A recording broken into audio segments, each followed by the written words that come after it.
hadis, kana awwala man qala fil qadar bil Basrah Ma'badul Juhaini.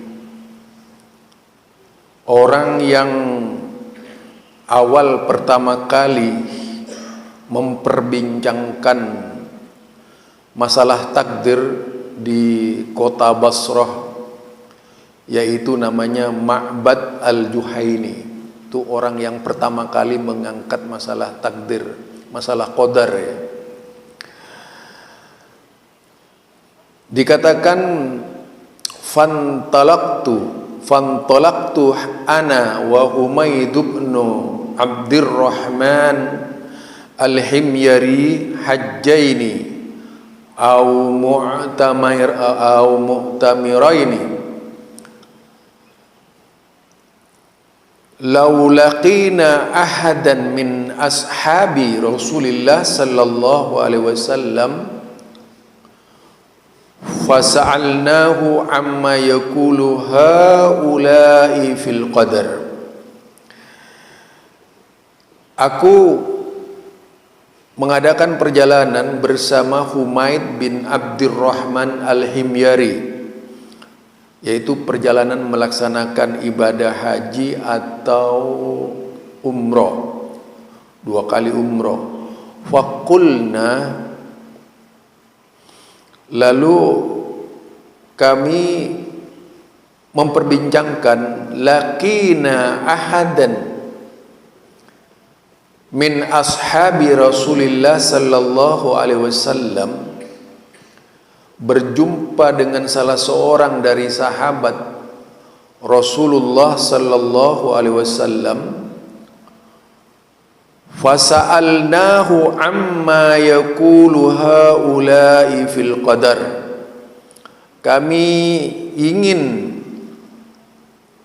menanyakan kepada beliau apa yang dibicarakan oleh mereka tentang qadar. Jadi ingin menanyakan langsung kepada salah seorang sahabat Nabi, kalau mereka ini bertemu dengan sahabat Nabi, apa memang takdir itu tidak ada atau ada gitu. Kemudian dikatakan fa waffiqa lana Abdullah ibn Umar bin Khattab dakhilan fil masjid. Lalu kami bertemu, yaitu Abdullah bin Umar bin Khattab dakhilan fil masjid, dakhilal masjidah, berada di dalam masjid.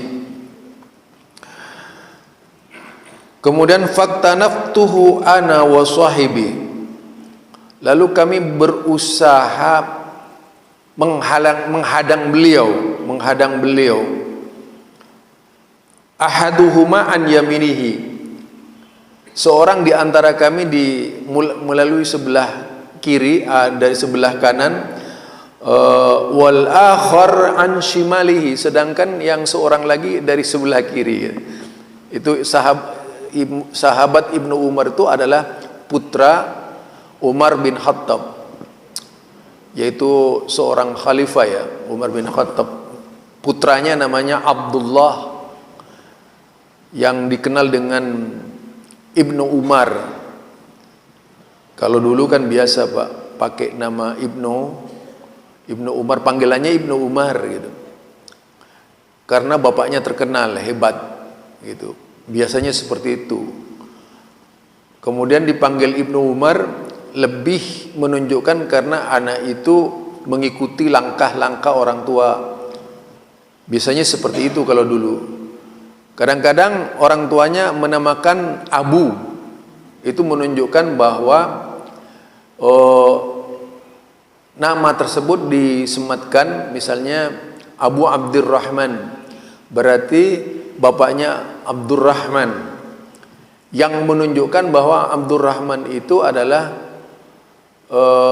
orang yang sangat terkenal juga gitu, yaitu dalam hal ini adalah Ibnu Umar, yaitu Abdullah Ibnu Umar, biasa seperti itu.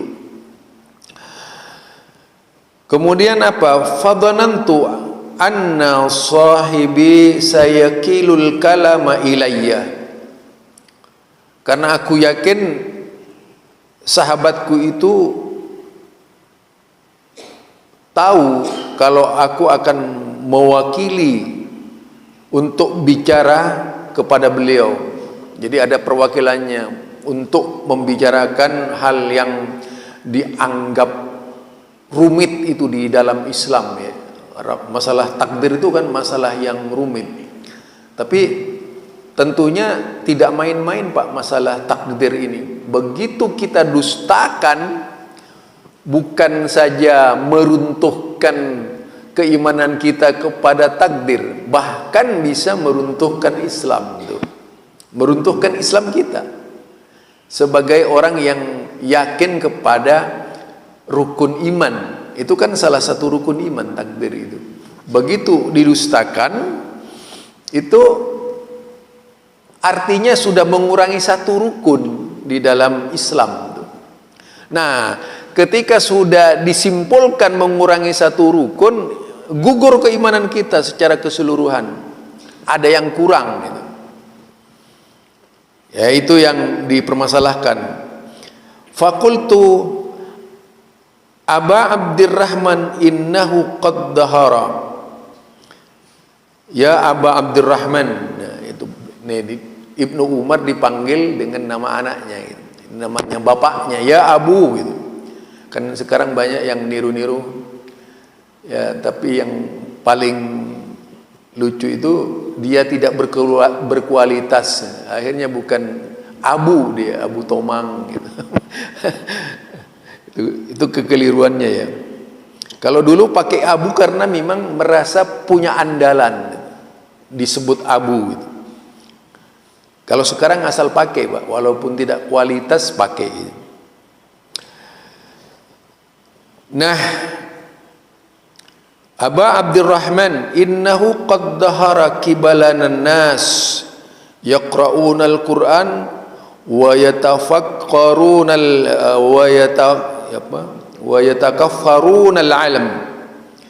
Ya Abu Abdurrahman, sesungguhnya telah muncul di tengah-tengah umat ini yaqra'una al-Qur'an, mereka membaca Al-Qur'an, bahkan mereka berlomba-lomba mencari ilmu di Basra itu.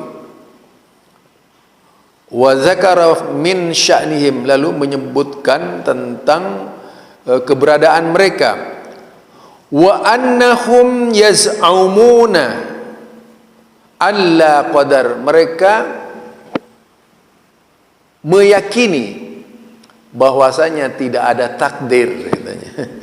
Jadi dulu itu sudah masalah takdir. Di zaman Ibnu Umar masih ada sahabat itu sudah ada orang yang menolak takdir. Begitu Nabi meninggal sudah mulai keingkaran-ingkaran terjadi itu di zaman itu. Apalagi umat sekarang ya Pak, terutama kelompok filsafat tuh, mereka berusaha menjauhi takdir Allah Subhanahu wa taala. Kemudian wa annahum yas'umuna alla qadar wa annal amranu, dan permasalahan itu terus berkembang. Qala, lalu Ibnu Umar jawabnya apa? Fa idza laqita ulaika, jika kalian bertemu mereka sampaikan ya. Dikatakan tuh wa idza laqita ulaika fa akhbirhum, jika kalian bertemu mereka sampaikan kepada mereka itu. Sampaikan kepada mereka. Anni bari'um minhum, aku berlepas diri dari mereka. Wa annahum bura'ahu minni, dan mereka juga harus terlepas dari aku. Itu Pak sikapnya seorang sahabat Nabi, seorang putra sahabat Nabi. Ketika ada penyelewengan akidah, dia tidak mau bicara Pak. Bukan kemudian angkuh dan sombong ya, tetapi tujuannya menyelamatkan diri agar beliau itu tidak terpengaruh oleh pemahaman-pemahaman yang salah terkait dengan prinsip-prinsip agama. Kalau prinsip-prinsip agama itu sudah ternodai dari keyakinan yang diyakini oleh kita, itu pertanda buruk bagi keimanan kita ini. Itu prinsip akidah lagi misalnya, yang berkaitan dengan keyakinan kepada Allah lagi, itu ternoda misalnya, ada kotoran yang hinggap di dalam keyakinan kita, maka kita tidak bisa banyak berharap untuk bisa mendapatkan pertolongan Allah itu. Jadi mengapa kemudian di antara kita itu banyak yang demikian? Orang tidak diterima doanya oleh Allah Subhanahu wa taala, salatnya seperti tidak diperhatikan, padahal tidak henti-hentinya melaksanakan salat malam, tidak henti-hentinya membaca berbagai amalan-amalan. Tidak disadari, dia tidak menyadari kalau ada kesalahan di dalam akidah. Itulah sebabnya permasalahan akidah tidak bisa dianggap enteng oleh kita, dianggap remeh. Begitu ternoda, nah saat itu akan kehilangan kontrol dari kita, sebab kita meninggalkan salah satu dari rukun iman itu, menjadi penyebab seluruh amal kita ditolak oleh Allah, seolah-olah tidak diperhatikan. Itu mengapa kemudian sekarang, janganlah jangan terlalu percayalah dengan agama. Agama itu tidak membawa kita bahagia. Agama itu membawa kita ke neraka. Ada yang begitu. Dibalik sekarang, Pak. Ada lagi itu di Madura kemarin, Pak. Islah Bahrawi berbicara. Ini lebih esensi lagi, lebih utama lagi, lebih prinsip lagi. Lebih prinsip lagi. Beliau ceramah di hadapan para kiai lagi, itu kiai yang hadir. Tahu Islah Bahrawi, Pak? Islah Bahrawi, mengenal nggak? Enggak ya? Islah Bahrawi itu salah satu muridnya Sambo. Karena apa? Dia itu tenaga ahli di Mabes Polri. Jadi tenaga ahli di Mabes Polri yang menangani, yang membidangi radikalisme dan terorisme itu orangnya dia, yang sering muncul di TV One itu orangnya itu. Nah dia orang Madura, Pak, ternyata orang Madura ceramah di depan kiai-kiai. Apa kata dia? Dia bilang, kalau ada orang yang mengajak kembali kepada Al-Quran, jangan dihiraukan, karena ada yang lebih baik dari Al-Quran, yaitu produk manusia. Bayangkan, Pak, orang Madura berceramah di tengah-tengah kiai, karena yang dibaca kitab kuning, walaupun ngelantur kemana-mana omongannya, diyakini, dipercaya, dan diagung-agungkan lagi, Pak. Padahal kan menyesatkan orang pendengarnya tadi itu. Jangan berharap pemerintahan ini berlandaskan hukum Allah, masih lebih fleksibel lagi produk manusia itu. Wow, ini luar biasa, Pak. Pengkafiran luar biasa itu yang membuat kita tidak meyakini Al-Quran. Akhirnya akan muncul Itu sama saja dengan menyuntikkan kepada mereka pemahaman yang salah, yang kelak kemudian akan lahir dari jiwa mereka itu kebencian kepada Al-Quran. Jadi munculnya di ujung timur Pulau Madura, yang digarap kiai-kiai, nggak nanggung-nanggung gitu.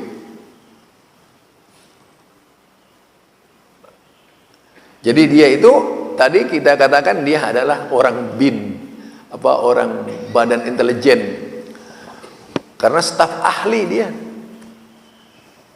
Nah,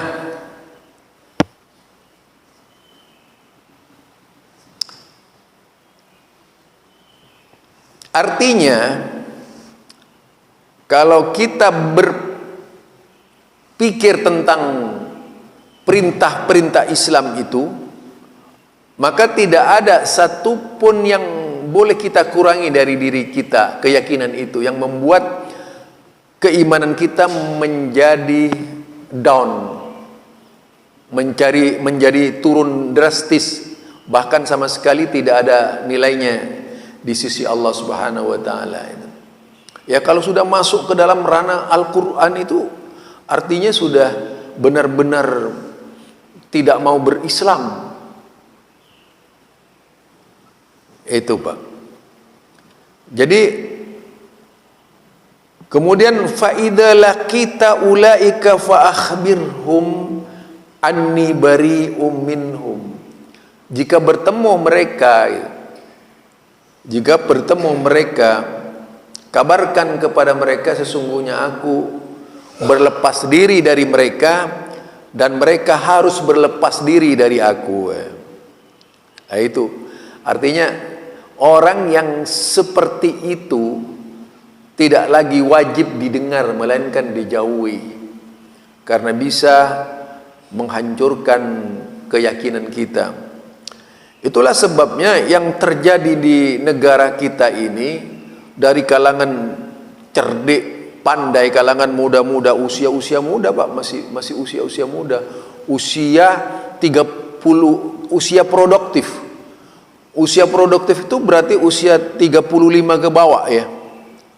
Lah, usia 35 ke bawah itu produktif itu sampai 17. Mereka itu umumnya alumni pesantren, Mbak. Alumni pesantren. Rata-rata mereka itu alumni pesantren. Coba kalau mereka yang mampu membaca kitab kuning, mahir membaca kitab kuning, kitabnya orang-orang Arab sana, yang seharusnya lebih dekat lagi kepada Al-Quran, lebih dekat lagi kepada hadis, lebih dekat lagi kepada pemahaman-pemahaman yang benar, kemudian dicekoki oleh pemahaman-pemahaman yang mengandung anasir kebencian. Kira-kira apa yang akan terjadi pada orang-orang tersebut, anak-anak muda tersebut? Mereka akan menjadikan kebenciannya terhadap Islam itu sebagai dasar menolak seluruh produk Allah. Kalau sudah produk dari Allah itu ditolak, artinya tidak punya keinginan sama sekali itu beragama. Jadi itu yang terjadi. Dalam segala hal dikonter dengan akal. Logika Falaj itu menjadi salah satu dasar pemikiran mereka untuk menolak semua fatwa-fatwa yang menuntut kita kembali kepada Al-Quran dan As-Sunnah. Jadi ditolak semua itu. Ajakan-ajakan kepada Al-Quran dan Sunnah itu tidak akan dihiraukan, karena memang sudah ada usaha besar secara masif, ya, secara kolektif masif, yang dipimpin oleh yaitu orang-orang atasnya, pengendali utamanya, untuk membenci produk-produk Islam, dan itu dilakukan oleh orang Islam. Dilakukan oleh orang Islam. Kira-kira yang seperti ini masih bisa menguntungkan nggak kepada Islam? Tidak, Pak. Tidak akan memberikan sama sekali keuntungan kepada Islam itu. Ini masalah takdir sebenarnya. Kenapa masalah takdir ini diangkat oleh mereka ketika itu? Ini baru beberapa tahun Rasulullah meninggal ya. Baru beberapa tahun itu Rasulullah meninggal, sudah ada usaha untuk menolak takdir. Yang intinya bukan saja takdir nanti, itu rukun iman. Rukun iman juga bisa hilang dari kita. Begitu rukun iman hilang, kita sudah ateis. Menjadi ateis sudah. Di antara salah satunya itu dengan menolak takdir, artinya Allah itu tidak punya kehendak. Kalau Allah sudah dikatakan tidak punya kehendak, berarti Allah itu tidak mampu. Kalau Allah sudah dikatakan tidak mampu, berarti tidak bisa mengatur kita Allah itu. Sehingga muncul pikiran, kalau syariat Islam dipakai sebagai dasar orientasi hukum negara, itu akan banyak menyesatkan bangsa. Akhirnya muncul pemahaman seperti itu, Pak. Jadi berangkatnya dari takdir itu, untuk menolak semua produk Allah seperti itu. Coba Allah tidak mengatur soal manusia begini-begini. Akhirnya merembet terus sampai pada akhirnya muncul pikiran, yaitu menolak hukum Allah. Dramatis sekali itu kalau kita sudah menolak hukum. Jangankan menolak hukum Allah saja, punya niat meninggalkan agama Allah sedikit saja kita itu biasanya menyebabkan terjadinya kegoncangan di batin yang membuat kepribadian kita di antara yakin dan tidak yakin. Namanya itu roiba, ragu-ragu terhadap agama, belum yakin sepenuhnya terhadap agama. Itu, Pak. Kemudian dikatakan, walladhi yakhlifu bihi Abdullah ibn Umar, demi Allah katanya, demi Allah aku bersumpah, yaitu Abdullah ibn Umar, lau anna li ahadihim, ya, dikatakan lau anna li ahadihim misla Uhudin dahaba fa'amfaqahu ma qabilallahu minhu hatta yu'minu bil qadar. Kata Ibnu Umar, demi Allah, seandainya seorang di antara kalian memiliki emas sebesar gunung Uhud, fa'amfaqahu, lalu emas sebesar gunung Uhud itu diinfakkan, infak diberikan ke masjid misalnya, punya harta sebekasi diinfakkan ke masjid, dikatakan ma kubilallahu, Allah tidak akan bisa menerima itu, tidak akan diterima oleh Allah. Hatta yu'mina bil qadar, sampai kalian itu beriman kepada takdir. Jadi efeknya besar itu, Pak. Gara-gara takdir saja kita tidak yakin itu, menyebabkan seluruh amal baik kita tidak diterima oleh Allah Subhanahu wa taala. Walaupun sebesar tadi gunung Uhud, bayangkan, atau bisa digambarkan walaupun punya kekayaan sebekasi Bekasi kota dan kabupaten disatukan, atau mungkin ditambah Jakarta DKI. Kemudian itu diinfakkan kepada masjid, diinfakkan oleh kita kepada masjid, tapi kita tidak punya keyakinan kepada takdir, itu akan sia-sia belaka di hadapan Allah Subhanahu wa taala. Tidak ada maknanya. Wah, itu. Jadi tidak akan ada maknanya. Berarti iman kita runtuh, iman kita runtuh. Berarti iman kita sirna. Kalau sudah sirna, artinya tidak memberikan manfaat kepada kita. Itulah sebabnya yang di dalam apa rukun iman itu diantaranya iman kepada Allah. Kedua, malaikat Allah. Ketiga, kitab Allah. Nah, kenapa kemudian keempat itu adalah Rasul. Kelima, hari kiamat. Keenam, qada dan qadar. Nah, misalnya kita dengan Al-Quran ragu, itu sudah tidak bersisa, Pak. Artinya bukan saja takdir yang bisa meruntuhkan keimanan kita, tapi keyakinan kita kepada rukun iman yang lainnya itu juga akan menjadi sirna. Manakala di antara rukun iman itu diusik oleh kita dengan tidak meyakini salah satu di antaranya, membuat kita tidak lagi diakui sebagai seorang muslim oleh Allah Subhanahu wa taala. Ya, termasuk tadi Al-Quran.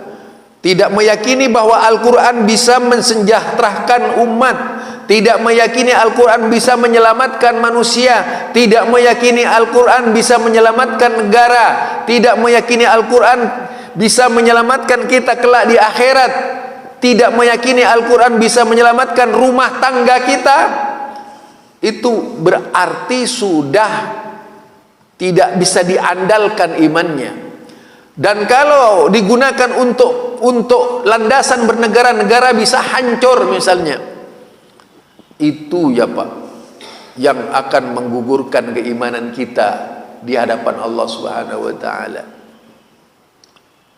Jadi itu masalah takdir ternyata merembet kemana-mana itu. Jadi yang menjadi pertanyaan dari para sahabat ini para tabi'in kepada Ibnu Umar, tujuannya tidak lain agar kita itu lebih meningkatkan kualitas iman kita, agar kita tidak menjadi orang yang mudah terpengaruh oleh pemahaman-pemahaman salah terhadap Islam. Karena sekarang Pak, antara muslim dengan muslim, jadi antara muslim yang berpikir Islam dan muslim yang berpikir sekuler itu hampir tidak bisa dibedakan itu. Ke masjid juga, sholat juga mereka itu, tapi membawa hati yang berbeda. Yang satu itu ke sekuler, yang satunya kepada Islam yang sebenarnya. Artinya yang satunya liberal, satunya Islam. Nah, ini di hadapan Allah dipertaruhkan ini orang seperti ini. Artinya selama masih membawa kebencian, selama kita itu membawa kebencian di dalam diri kita terhadap Islam, kita tidak bisa banyak berharap dari keislaman kita itu. Bagaimana kita bisa menjadi penganut Islam yang sempurna manakala tidak menerapkan prinsip keimanan tadi itu, 6 prinsip keimanan. Penghayatan terhadap keimanan kita kepada Allah, tidak menolak bagian-bagian yang menjadi bagian Allah seperti sifat-sifat Allah, Iya, seperti sifat-sifat Allah tidak satu pun ditolak. Meyakini nama-nama Allah. Kemudian kita percaya seyakin-yakinnya tentang malaikat Allah dengan segala sifat-sifatnya. Kita percaya kepada Rasul-Rasul Allah dengan segala sifat-sifatnya. Kita percaya kepada kitab-kitab Allah dengan isinya, melaksanakan semua isinya. Bukan hanya sekedar percaya. Kalau di SD kan ketika lagi ulangan biasanya diajarkan itu. Berapa rukun iman? Cuma taunya gitu, Pak. Tapi kan mereka tidak bisa menerapkan, tapi sudah punya keyakinan supaya membasah di dalam diri putra-putri kita itu mengenai keimanan. Yang kelak kemudian dijabarkan dari rukun iman itu sehingga benar-benar menjadi landasan kita itu. Jadi intinya dari keimanan yang dibicarakan ini berkaitan dengan takdir juga yang paling menarik, seandainya tidak ada peristiwa orang menolak takdir juga ketika itu, hadis ini tidak terungkap, Pak. Kita tidak tahu kalau ada hadis ini gitu. Padahal hadis ini isinya adalah prinsip-prinsip agama, masalah usul, masalah pokok di dalam agama itu. Dikatakan summa qala haddatsani Abi Umar bin Al-Khattab, mengatakan itu kata Ibnu Umar, ayahku menceritakan, yaitu ayahku Umar bin Al-Khattab qala bainama nahnu 'inda Rasulillah sallallahu alaihi wasallam data yaumin, suatu hari aku berada di sekitar Rasulullah sallallahu alaihi wasallam. Ittala alaina rajulun syadidul bayadis siyab sadidus sawadis syar la yura alaihi asarus safar. Ketika itu muncul seseorang di tengah-tengah kami, yaitu orang yang berpakaian sangat putih, berambut hitam pekat, la yura alaihi asarus safar, tidak tampak pada diri mereka itu perjalanan jauh. Wala ya'rifuhu minna ahadun, tak seorang pun di antara kami yang mengenal orang tersebut. Hatta jalasa ilan nabiyya sallallahu alaihi wasallam, sehingga orang itu duduk pas di depan Rasulullah sallallahu alaihi wasallam. Fa asnada rukbataihi ila rukbataihi, dia menyandarkan lututnya kepada lutut Rasulullah sallallahu alaihi wasallam. Wa wada'a kaffaihi ala fakhidaihi, dan meletakkan tangannya di atas pahanya. Wa qala, lalu bertanya, ya Muhammad, ahbirni anil Islam. Hai Muhammad, kabarkan kepadaku tentang Islam. Kalau orang biasa tidak mungkin bilang Muhammad ya. Ini bilang Muhammad, berarti orang hebat yang datang kepada Nabi itu. Ya Muhammad, dan para sahabat tuh kaget, Pak. Ini orang kok tiba-tiba duduk di depan Nabi, menyandarkan lututnya kepada lutut Nabi gitu. Lalu meletakkan tangannya itu di atas pahanya Nabi gitu. Siapa orang ini gitu? Tiba-tiba bertanya ya Muhammad, padahal tidak ada seorang pun sahabat yang berani memanggil ya Muhammad, kecuali orang Yahudi itu. Sahabat ini sangat adab kepada Nabi. Ya Rasulullah, ya Rasulullah gitu. Itu panggilannya kepada Nabi Muhammad sallallahu alaihi wasallam. Nah, di situ langsung dia menyandarkan lututnya kepada lutut Nabi, meletakkan tangannya di atas pahanya, bertanya, ya Muhammad, akhbirni anil Islam, kabarkan kepadaku tentang Islam. Apa itu Islam itu? Apa katanya? Al-Islam an tashhada an la ilaha illallah wa anna Muhammadar Rasulullah wa Muhammadar Rasulullah sallallahu alaihi wasallam wa tuqimas salata wa tu'tiyaz zakata wa tasuma Ramadan wa tahujjal baita in istata'ta ilaihi sabila. Islam itu engkau bersaksi bahwasanya tiada ilah melainkan Allah, Muhammad adalah Rasulullah sallallahu alaihi wasallam, wa tuqimas shalah, engkau menegakkan salat, wa tu'tiyaz zakat, engkau mengeluarkan zakat, wa tasuma Ramadan, dan puasa Ramadan, wa tahujjal baita in istata'ta, melaksanakan ibadah haji yaitu menurut kadar kemampuanmu. Jadi melaksanakan ibadah haji jika engkau mampu, maksudnya. Ini Pak, jadi ini rukun yang diajarkan oleh Islam kepada Nabi Muhammad sallallahu alaihi wasallam, oleh Nabi Muhammad kepada orang yang datang tadi. Kita teruskan lagi. Kemudian fa'ajibna qala sadaqta. Lalu orang itu yang bertanya berkata, sadaqta, engkau benar, kata. Jadi apa jawabnya para sahabat? Fa'ajibna lahu yas'aluhu wa yusaddiqu. Ajib sekali orang itu. Dia yang bertanya, dia pula yang membenarkan, gitu. Jadi dia yang bertanya, dia pula yang membenarkan.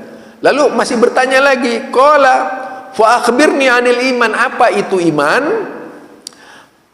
Dikatakan antu'mina billah, engkau beriman kepada Allah, wa malaikatihi, malaikatnya, wa kutubihi, kitab-kitabnya, wa rusulihi, rasul-rasulnya, wal yaumil akhir, dan hari kiamat, wa nu'mina bil qadri, wa tu'mina bil qadri khairihi wa syarrihi, engkau beriman kepada qadar, takdir buruk dan takdir baik. Nah itu Pak, jadi keenam itu menjadi prinsip kepada kita, prinsip bagaimana kita sebagai seorang muslim itu memiliki kualitas keimanan yang benar-benar membuat kita Islam yang sempurna.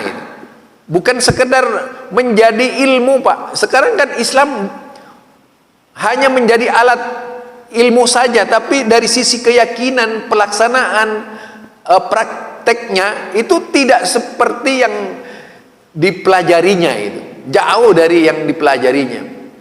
Artinya kalau diukur keislaman kita dengan para sahabat Rasulullah sallallahu alaihi wasallam, itu sangat jauh sekali kita ini. Nah, yang kita inginkan adalah praktek Islam dalam kehidupan kita, praktek keimanan dalam kehidupan kita, itu paling tidak sejajar dengan para sahabat Rasulullah sallallahu alaihi wasallam. Kalau ingin mendapatkan predikat seperti sahabat. Apa predikat sahabat tuh?